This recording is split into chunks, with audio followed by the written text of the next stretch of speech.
On the morning of October 12, 1986, the body of a beloved baseball legend was discovered floating in the frigid, 15-foot deep waters of northern Lake Michigan. Norm Cash, the Detroit Tigers icon known as Stormin' Norman, was dead at age 52. The autopsy revealed a blood alcohol content more than twice the legal limit, a slip on a wet dock, a blow to the head, a quiet drowning fueled by decades of heavy drinking. It seemed like a tragic, lonely end for a man whose life was defined by laughter and joy. But this sad ending is only a tiny piece of a much bigger story, and the biggest scandal of his career was actually based on a lie. Today, we're uncovering the real truth about Norm Cash, a man who cheated but didn't really cheat, who had one impossible season that haunted him forever, and whose greatest charm was inseparable from his fatal flaw. Norman Dalton Cash was born November 10, 1933, in the small West Texas town of Justisburg. He grew up on a cotton farm, driving tractors from age 10, sometimes working 12 hours a day. This brutal farm life built incredible physical strength, especially in his wrists, which would later power one of the most feared left-handed swings in baseball.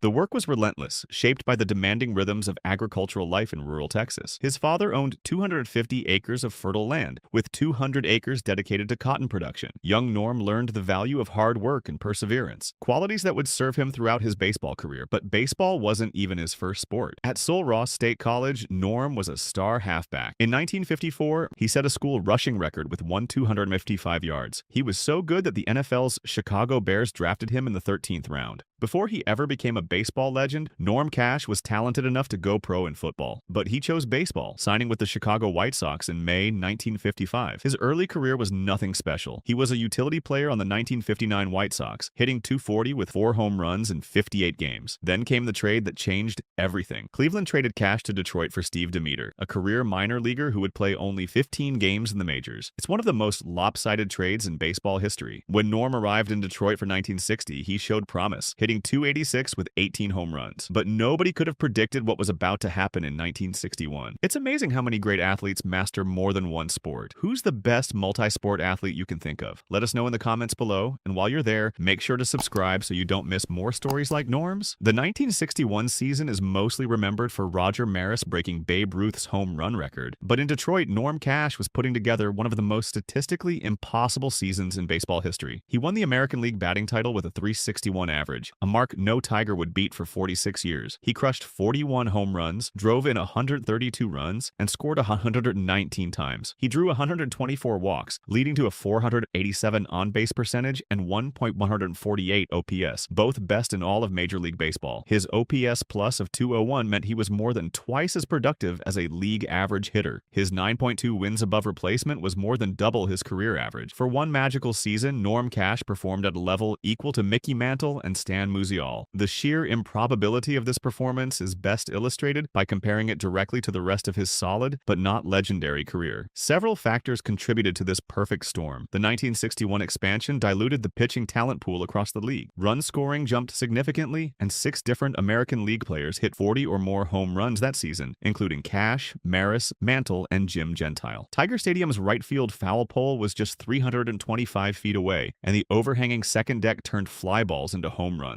As a powerful left-handed hitter, Cash was perfectly built to exploit these famously friendly confines. Cash possessed legendary power and would hit fair balls completely out of Tiger Stadium 4 times in his career, a feat accomplished by only a handful of players in the ballpark's history. Years later, with his trademark humor, Cash explained his success simply: "I owe my success to expansion pitching, a short right field fence, and my hollow bat." That last part became the biggest controversy. In a 1981 Sports Illustrated article, Cash openly admitted he had used an illegal corked bat throughout the 1961 season, and at other points in his career. He demonstrated his method, drilling a hole in his bats and filling it with cork, sawdust, and glue. This was a clear violation of baseball's rules. The American League chose not to investigate or take any action, effectively letting the admission fade without official consequence. But here's where the big lie comes in. For decades, people believed Norm Cash cheated his way to the batting title, but modern science tells a completely different story. The belief was that a lighter, corked bat allowed greater bat speed, which would translate into hitting the ball farther. Physics has completely debunked this myth. While corking lightens the bat and increases swing speed, it also reduces the bat's mass. Force on a baseball is a function of both mass and velocity. The loss of mass from hollowing out the bat actually cancels out any advantage from a faster swing. According to tests and specialists, a corked bat does not help a batter hit harder or farther. It may even be a hindrance. So here's the incredible truth. Norm Cash's legacy is forever linked to an act of cheating that provided no actual physical advantage. The benefit was almost certainly psychological. unethical. Believing he held a secret weapon gave him invincible confidence at the plate. He was a cheater whose cheating didn't work. The scandal was nullified by physics. The monumental success of 1961 became both blessing and curse. In 1962, his batting average plummeted to 243, a 118-point drop, the largest in history for a reigning batting champion. Fans expected superhuman performance every year. When he settled into being an excellent power hitter, cheers turned to boos. Cash was keenly aware of this. "The only mistake I made in my whole baseball career was hitting 361 that one year," he said, "because ever since then, people have expected me to keep on doing it." But Norm Cash was far more than a one-year wonder. He was consistently productive for over a decade. He hit 20 or more home runs in 10 of the next 11 seasons and surpassed 30 homers 4 more times. He made 5 All-Star teams and was twice named Comeback Player of the Year. When he retired, his 377 career home runs ranked 4th all-time among AL left-handed hitters, behind only Babe Ruth, Ted Williams, and Lou Gehrig. His career was viewed as a long descent from an unreachable peak. This unfair framing prevented proper appreciation of one of the best first basemen of his era. His defense also gets overlooked. Though he never won a Gold Glove, Cash was widely regarded as one of the best defensive first basemen in the game. He led the league in fielding percentage twice and assists 3 times, posting a .992 career fielding percentage. He retired holding numerous Tigers franchise records for fielding at first base. The ultimate validation came in 1968. In the World Series against St. Louis, with the Tigers facing a 3-1 deficit, Cash led all Tigers hitters with a .385 average, hit a crucial home run, and drove in 5 runs as Detroit won the championship. It proved he was far more than a statistical anomaly. Beyond statistics, Norm Cash's legacy is that of a beloved character. His most famous stunt occurred on July 15, 1973. Nolan Ryan was completing his second no-hitter against the Tigers. With 2 outs in the 9th, Cash emerged with a wooden table leg he'd sawed off clubhouse furniture. Umpire Ron Luciano ordered him to get a regulation bat. Cash's reply became legendary. "Why not? I won't hit him anyway." He grabbed a real bat and popped out, proving his point with a laugh. After another rain delay, Cash trotted to second base, telling the umpire he'd stole the base during the storm. Al Kaline recalled, "Whenever you mention Norm Cash, I just smile. He was just a fun guy to be around and a great teammate." Former pitcher Jerry Casal said, "There was no one nicer than Norm Cash." This explains how a player could admit to cheating and remain beloved. His transgressions were seen as extensions of his prankster personality, not malicious acts. He joked about his rule-bending, turning potential scandal into another Stormin' Norman story. But the same hard-living nature that made Cash a legend contained the seeds of his downfall. His drinking was legendary during his playing days. What was once charm began exacting a severe toll after his career ended in 1974. In 1979, at age 45, Cash suffered a major stroke. Even this didn't compel him to stop drinking. He recovered to begin broadcasting. His folksy charm made him a natural fit, and he even earned a contract with ABC for Monday Night Baseball. But in 1983, partial facial paralysis ended that career. By 1986, his poor health was apparent. His death wasn't a sudden incident, but the final chapter in a long decline. The end came on October 11, 1986. Cash was on Beaver Island in northern Lake Michigan. After dinner and several vodka tonics, he walked down to check on his cabin cruiser, named the Stormin' Norman. Wearing cowboy boots on the slick, rain-soaked dock, he lost his footing, struck his head, and fell unconscious into the frigid water. His body was discovered the next morning in 15 feet of water. The autopsy confirmed he drowned after striking his head, with a blood alcohol content of 0.18%, more than twice the legal limit. The hard-drinking lifestyle that had been part of his legend directly led to his premature death. The life and death of Norm Cash present one of the most compelling stories in baseball. To reconcile his legacy is to embrace its contradictions. He wasn't merely a one-year wonder. He was a consistently excellent first baseman and World Series champion whose career was unfairly distorted by one brilliant season. He wasn't simply a cheater. His famous transgression was likely rendered irrelevant by physics. His open admission was part of the prankster persona that made him beloved, transforming what could have been scandal into another colorful chapter. Most profoundly, the legendary drinking that fueled his charisma was the same demon that led to his decline and death. His greatest charm was also his fatal flaw. Norm Cash's story reminds us of the fragile human beings who play the games we love. He was a man of immense talent who brought immense joy to the game, but he also fought a losing battle with a devastating illness. His legacy is a story of brilliance, humor, and heartbreak that resonates long after the cheers have faded. If you enjoyed learning the real truth about Stormin' Norman, make sure to hit that like button, subscribe to the channel, and let us know in the comments what other baseball legends you'd like us to cover next. After the '69 season,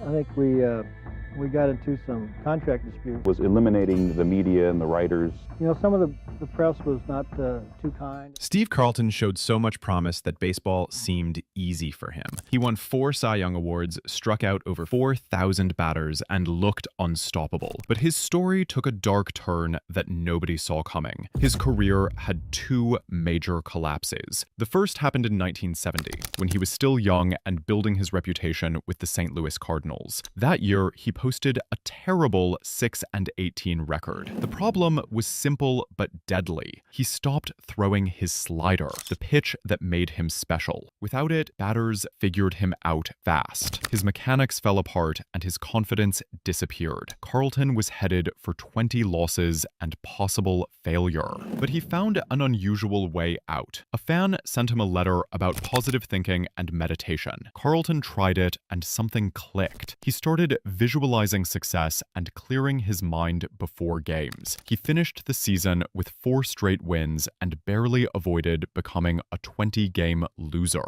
This experience changed him forever. Carlton became obsessed with self-reliance. He believed his mind could overcome anything. He later added strange training methods like plunging his hands into barrels of rice to build strength. After a money fight with the Cardinals, they traded him to the Philadelphia Phillies in 1972. That trade woke up a giant. Carlton exploded in his first season with Philadelphia. He won 27 games for a last-place team that only won 59 times all year. That means he personally won almost half of his team's victories. He led the league in wins, strikeouts, and earned run average. He won his first Cy Young Award and became a legend. Over the next decade, Carlton dominated baseball. He won 3 more Cy Young Awards in 1977, 1980, and 1982. He led the league in strikeouts 5 times. But he also became known as the Silent One. He refused to talk to reporters for years. He built a wall between himself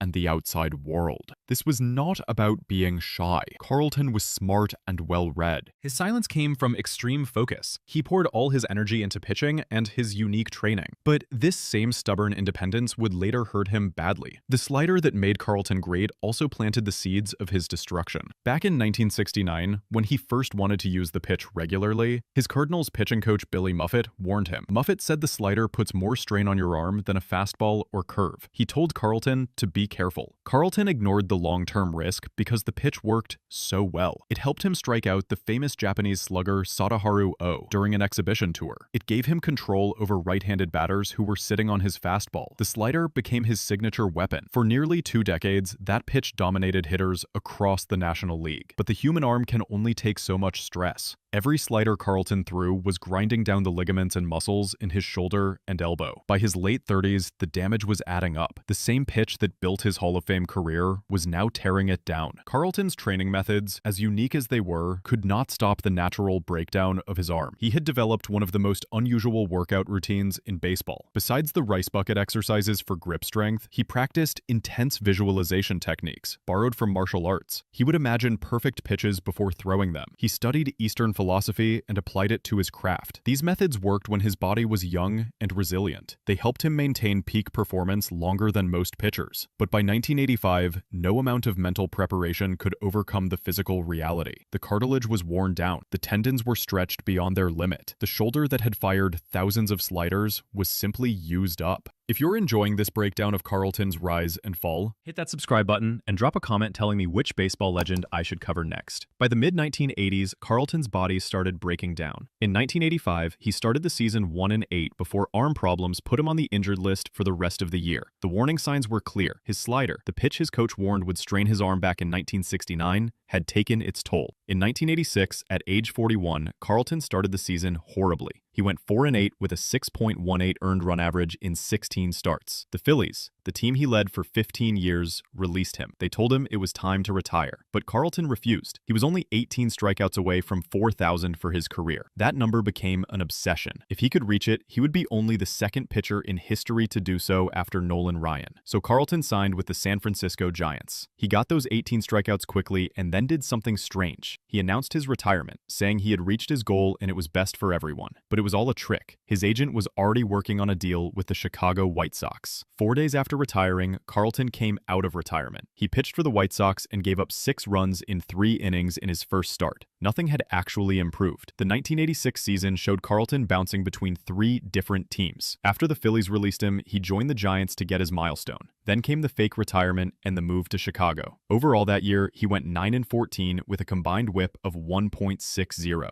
These were not the numbers of an elite pitcher. They were the numbers of someone desperately hanging on. But Carlton kept going. His mind told him he could still compete, even though his body was screaming the opposite. This disconnect between mental belief and physical reality defined his final seasons. Carlton had spent so many years training his mind to overcome obstacles that he could not accept the one obstacle that defeats everyone. Age and injury are undefeated. No amount of meditation or positive visualization can rebuild damaged arm tissue. No amount of mental toughness can restore velocity that is gone forever. But Carlton's psychological framework did not allow for surrender. The same mental strength that saved him in 1970 now trapped him in a cycle of denial. He believed that if he just focused harder, trained smarter, and willed himself to succeed, his arm would respond. But bodies do not work that way. The physical decline was irreversible, and every start only made it worse. His final years became a desperate journey across 5 teams. After the Phillies cut him, he played for the Giants, White Sox, Cleveland Indians, and Minnesota Twins. He was chasing something that was already gone. In 1987, split between the Indians and Twins, Carlton pitched 32 games. His record was 6-14.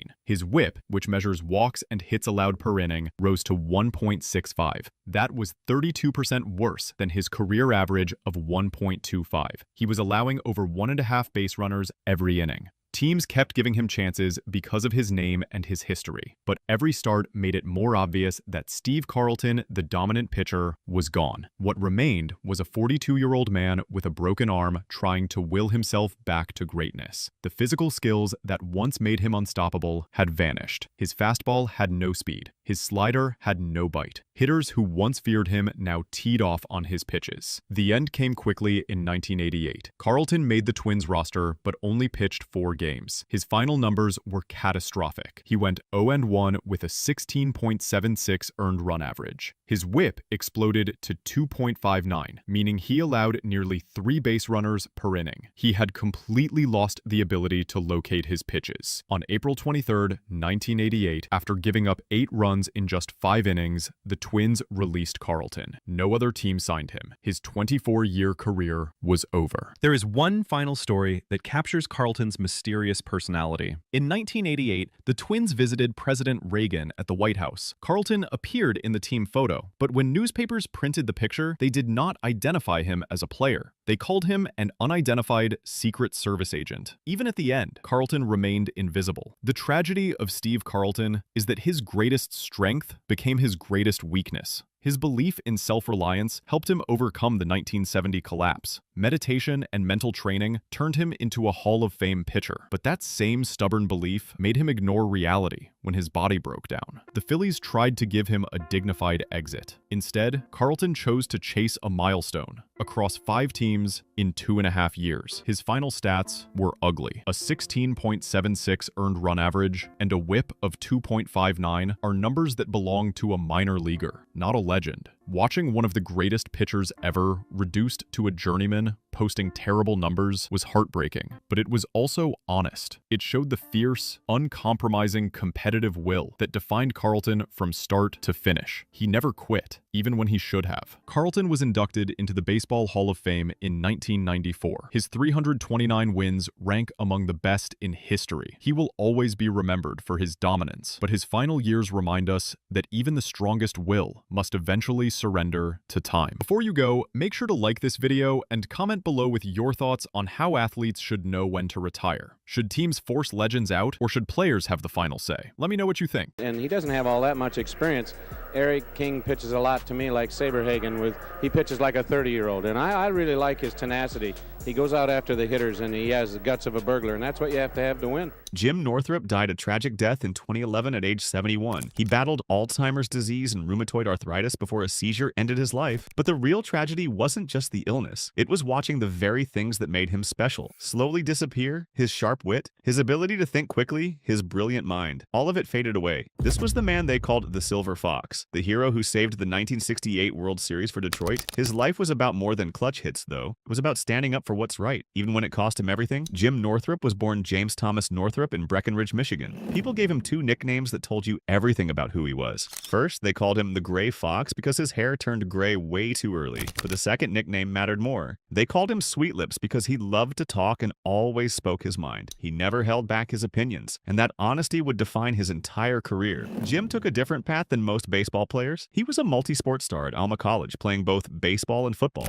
Because he went to college, he started playing professional baseball. About 5 years later than everyone else, that college education gave him something special. It made him confident in his intelligence, and he could think through problems in ways other players couldn't. Later on, some managers would see this as a threat. They didn't like players who were too smart or too willing to question things. Even though Jim started late, he was incredible in the minor leagues. His career batting average in the minors was .304, which proved he could hit at a high level. He moved up fast and won awards everywhere he went. In 1962, he won the batting championship in the Duluth Superior League with a .324 average. The next year, 1963, he was named Rookie of the Year in the South Atlantic League while playing for Knoxville. But his best minor league season came in 1964 with the Syracuse Sky Chiefs. He hit .3 out of 12 with 18 home runs and drove in 92 runs. They named him International League Rookie of the Year, and everyone knew he was ready for the big leagues. Jim's first game in the major leagues was September 30th, 1964. It didn't go well. He only got one hit in 12 at-bats during his first 5 games. Things got worse in 1965 when he hit just .205 over 80 games. After dominating in the minors for 3 years, why did he suddenly struggle so badly? The answer wasn't about his talent. It was about how the team used him. The Detroit Tigers had an outfield packed with amazing players. There was Hall of Famer Al Kaline, powerful Willie Horton, and defensive star Mickey Stanley with so much talent. Jim couldn't play every day. They made him a platoon player and a pinch hitter. In 1965, he went only 3 for 24 as a pinch hitter. This showed something important about Jim. He was a rhythm player. He needed to play every day to keep his timing and stay hot. When he only played sometimes, he couldn't get into a groove. His AAA season proved he was talented. He just needed consistent at-bats to show what he could do. Before we go further, drop a comment below and tell us which player from the 1968 Tigers you would have loved to see play. Was it Al Kaline, Willie Horton, or maybe Jim Northrup himself? Everything changed in 1968. That season turned Jim from a struggling backup into one of Detroit's most important players. He played in 150 games and led the entire team in 2 major categories. He had the most hits with 153 and drove in the most runs with 90. He wasn't just contributing anymore, he was carrying the team. Jim became known for hitting in the most important moments. He hit 5 grand slams during the 1968 season. In June, he did something incredible. He hit 3 grand slams in 1 week. Even more amazing, 2 of those grand slams came in back-to-back at-bats against the Cleveland Indians. During his career, he also broke up 3 different no-hitters. He always seemed to come through when it mattered most. But Jim's hitting was streaky. The same week he hit 3 grand slams. He also struck out twice with the bases loaded. This shows how tough he was mentally. Most players would have been crushed after failing in those big moments. Jim bounced back immediately and kept hitting. That mental toughness was part of what made him special. Manager Mayo Smith made a bold decision for the World Series that showed how valuable Jim had become. Mickey Stanley was the regular center fielder and had won a Gold Glove award for his defense, but Smith moved Stanley to shortstop, a position he'd never played before. He did this to replace Ray Oyler, who couldn't hit well. The move let Smith keep Jim Northrup, Willie Horton, and Al Kaline in the lineup every day, with Jim playing center field. This was risky. If Stanley struggled at shortstop, people would blame Smith for the move, but the numbers proved it was the right call. Jim had a 5.3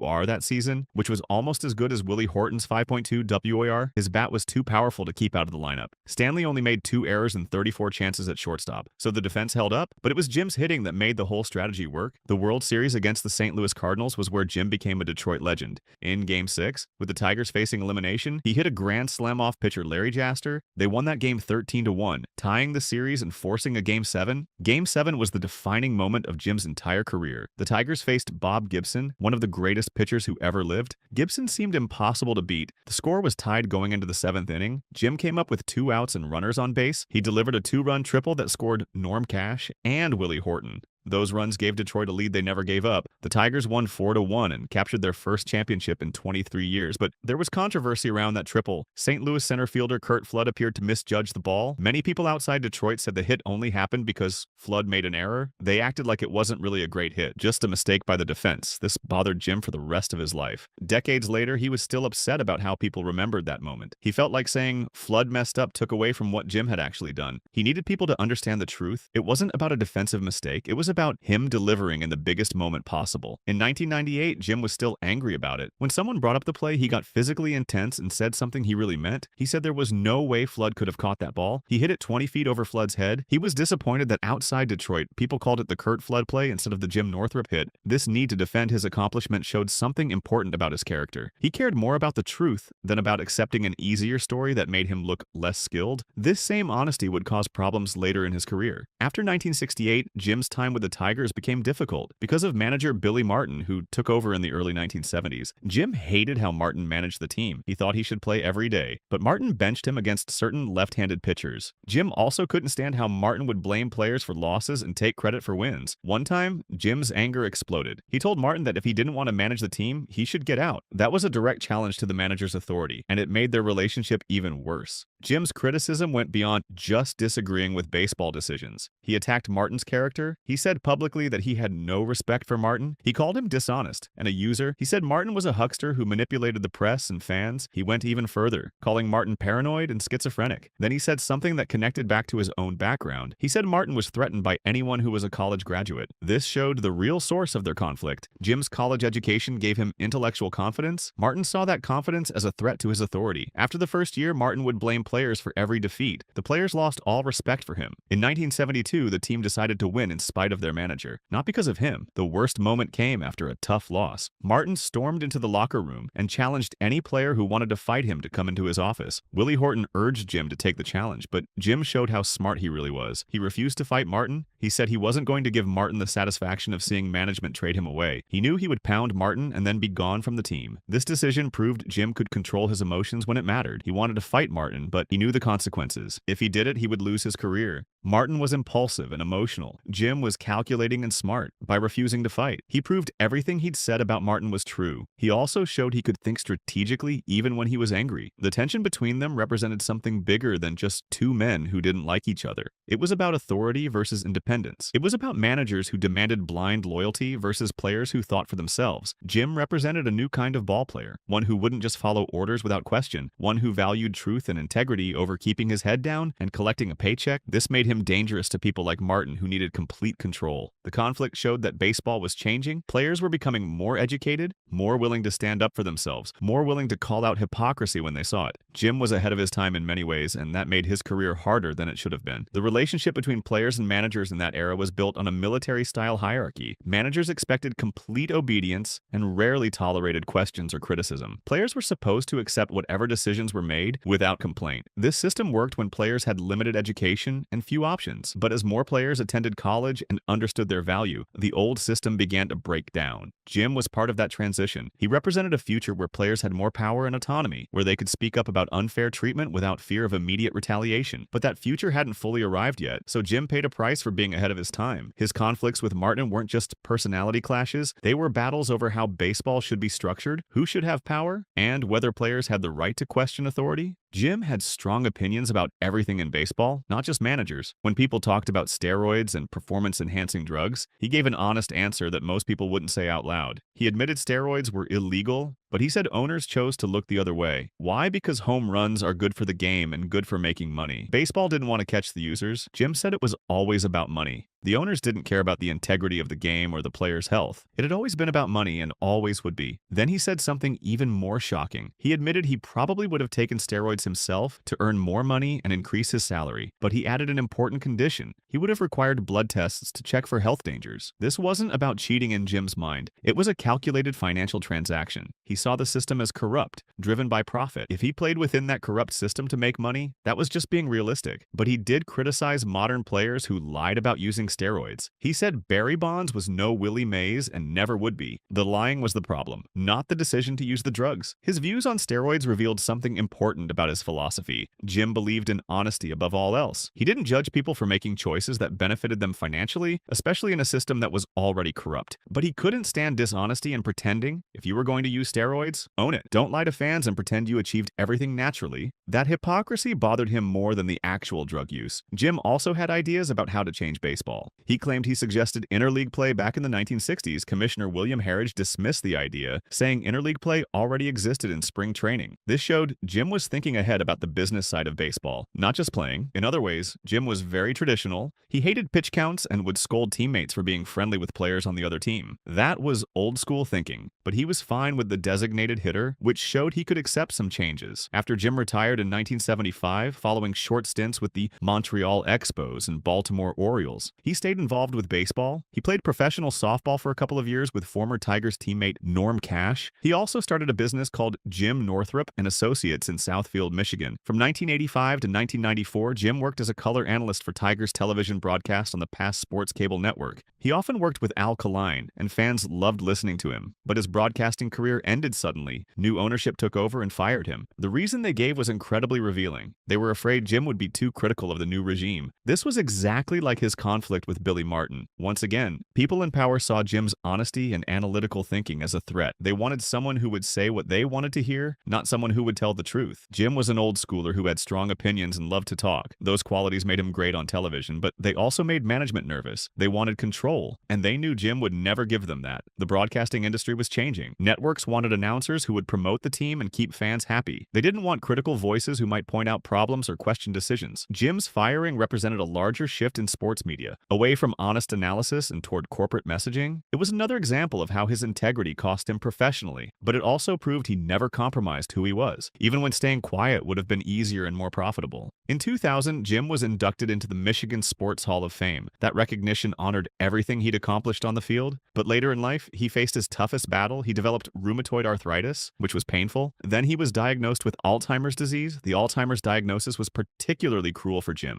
His entire identity was built on being smart, quick-witted, and able to express complex ideas. The disease slowly took all of that away. The very qualities that defined who he was, his sharp mind and ability to speak his truth, gradually disappeared. Watching someone with such a powerful intellect lose their mental faculties is heartbreaking. For Jim's family and friends, it must have been especially difficult. This was a man who always had something to say, who could analyze any situation and express his thoughts clearly. Now he was losing the ability to think and communicate. The progression of Alzheimer's is cruel and relentless. It strips away everything that makes a person who they are. For someone like Jim, whose mind was his greatest asset beyond his physical skills, the loss was devastating. Memories of his greatest moments, his World Series heroics, his battles with Billy Martin, all of it slowly faded from his consciousness. The man who spent decades defending the truth about his Game 7 triple eventually forgot it ever happened. That's the cruelty of Alzheimer's. It doesn't just take away the future, it erases the past. On June 8, 2011, Jim died in Holly, Michigan. He was 71 years old. A seizure related to his Alzheimer's disease ended his life. Jim Northrup's legacy is about two things. First, his clutch performance in the 1968 World Series, especially that Game 7 triple off Bob Gibson, made him a Detroit hero forever. His career numbers were solid. A .267 batting average, 153 home runs, and 610 runs batted in. Those statistics show he was a productive power hitter whose best years made a huge impact, but his second legacy might be even more important. Jim was a voice of dissent who always prioritized truth over convenience. He spent decades defending his Game 7 hit against the narrative that it was Flood's error. He ruthlessly analyzed Billy Martin, calling him dishonest and a user. He gave a pragmatic, economically focused view of steroid use that most people wouldn't dare express. His honesty caused professional problems. He calculated carefully to avoid fighting Martin because he knew it would end his career. Years later, he was fired from broadcasting for being too critical, but that same honesty is what made him unforgettable. He spoke his mind and proved that candor and calculation, even when they caused institutional problems, could secure an unforgettable place in history. Jim Northrup was the Silver Fox, a hero of the diamond and a resolute critic of baseball's management. He hit when it mattered most and never backed down from speaking the truth. His story reminds us that sometimes the most important thing you can do is refuse to compromise your values, even when it costs you opportunities, even when it makes people uncomfortable, even when staying quiet would be easier. Jim never took the easy path. He challenged authority when he believed it was wrong. He defended his accomplishments when others tried to diminish them. He spoke honestly about controversial topics when others remained silent. That kind of courage is rare in any field, but especially in professional sports where conformity is often rewarded and dissent is punished. His willingness to speak truth to power, whether that power was Billy Martin or team ownership or the baseball establishment itself, marked him as someone special, not just an athlete, but a thinker, not just a player, but a critic of the game he loved. If you found this story inspiring, make sure to subscribe to the channel and leave a comment telling us what you think about Jim's legacy. Should more players speak out like he did, or is it better to stay quiet? Let us know below. One of the greatest starting pitchers in baseball history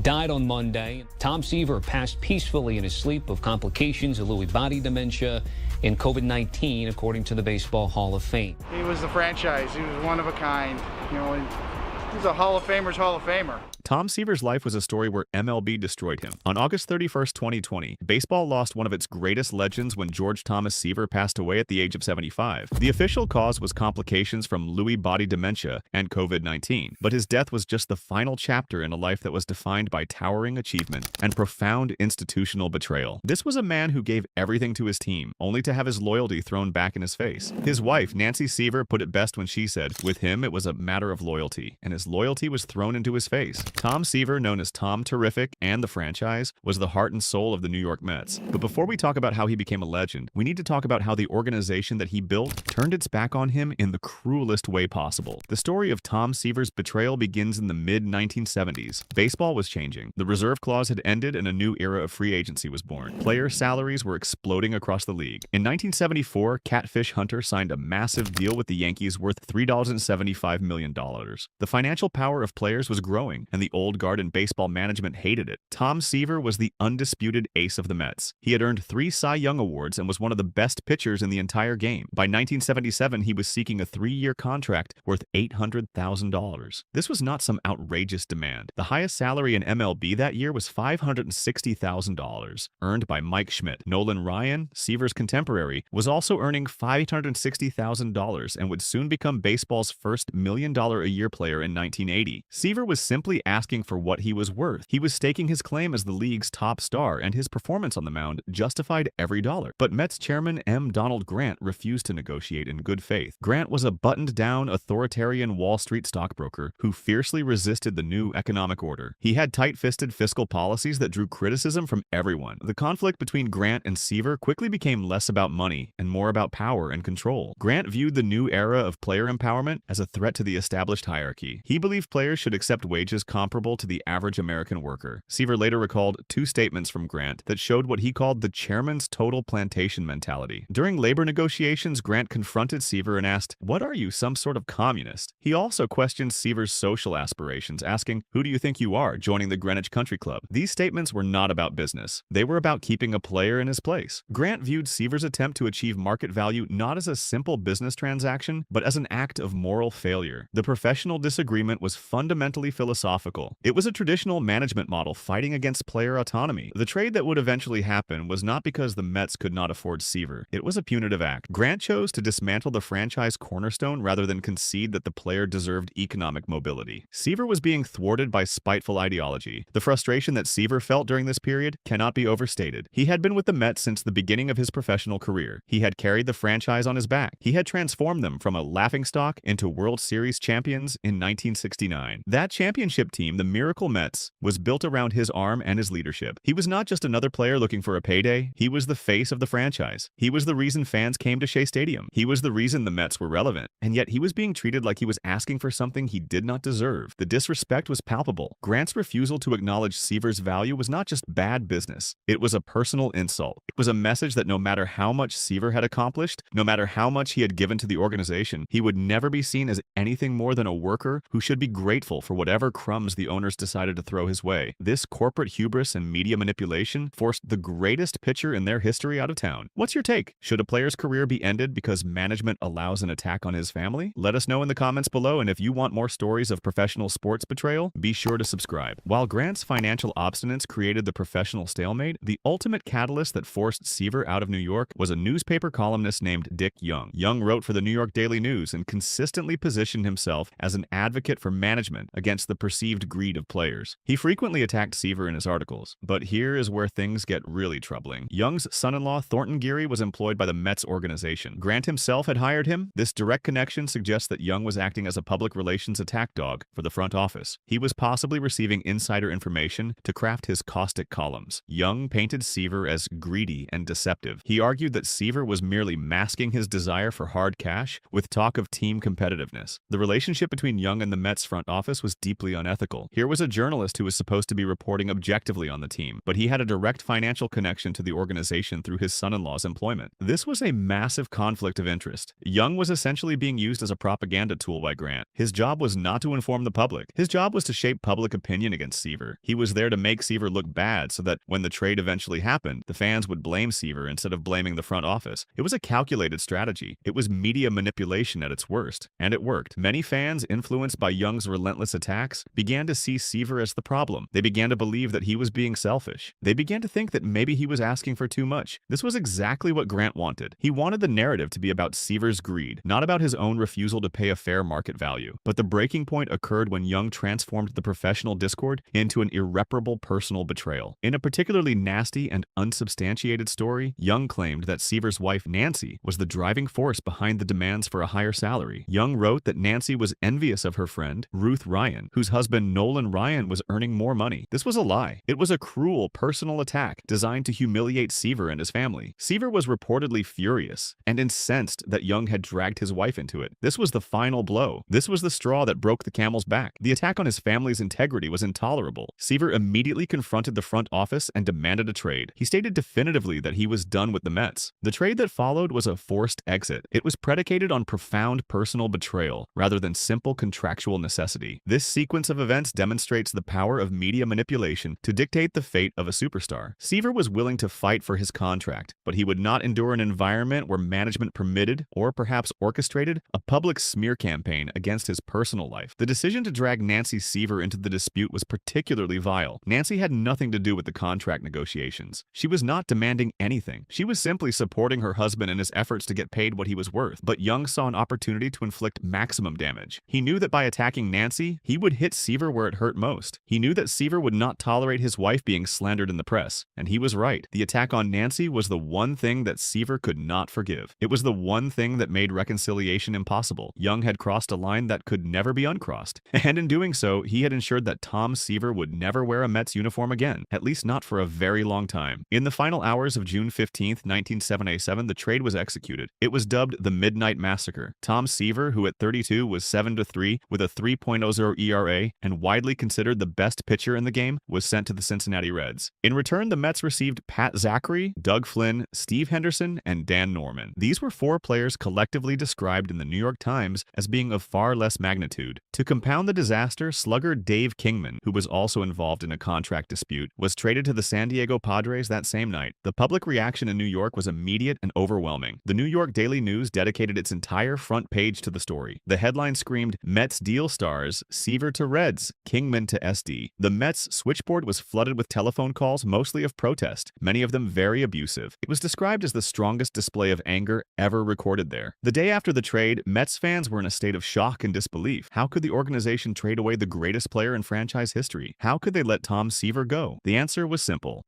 Donald Grant's ego and his outdated ideology were more important to him than winning baseball games. He would rather destroy the team than admit that he was wrong. He would rather lose the best pitcher in baseball than pay him what he was worth. The Midnight Massacre was not just a bad trade. It was an act of organizational sabotage. It was a deliberate decision to prioritize ideology over success, and the fans knew it. They knew that Grant had destroyed their team. They knew that the Mets would not be competitive for years to come, and they were right. The organizational collapse that followed was immediate and prolonged. Grant's decision to jettison Seaver rather than meet a market demand was a short-term financial saving that resulted in a systemic decline. Grant continued his refusal to sign free agents. The franchise was thrust into a full rebuild that devolved developed into a 7-year miserable stretch. From 1977 to 1983, the Mets won just 434 games and lost 641. That is an overall win percentage of 40.4%. The lack of competitiveness caused attendance to plummet. Detractors across the city began mockingly referring to Shea Stadium as Grant's tomb, a reference to the monument honoring Ulysses S. Grant. Emmy Donald Grant became a public laughingstock. He was widely viewed as the chief culprit for the gutted franchise. The severity of the public and competitive backlash eventually led to his downfall. In November 1978, the Mets board of directors relieved Grant of his duties as board chairman. His disgraced status was confirmed when he made only discreet entrances to Shea Stadium thereafter, fearing the fan reception. The financial saving achieved by denying Seaver his justified contract was ultimately dwarfed by the total loss of fan interest and competitive failure over the subsequent decade. The Midnight Massacre serves as a definitive case study in how owner hubris, driven by ideological spite, can financially and emotionally ruin a major corporate asset. The 7 years that followed the trade were some of the darkest in Mets history.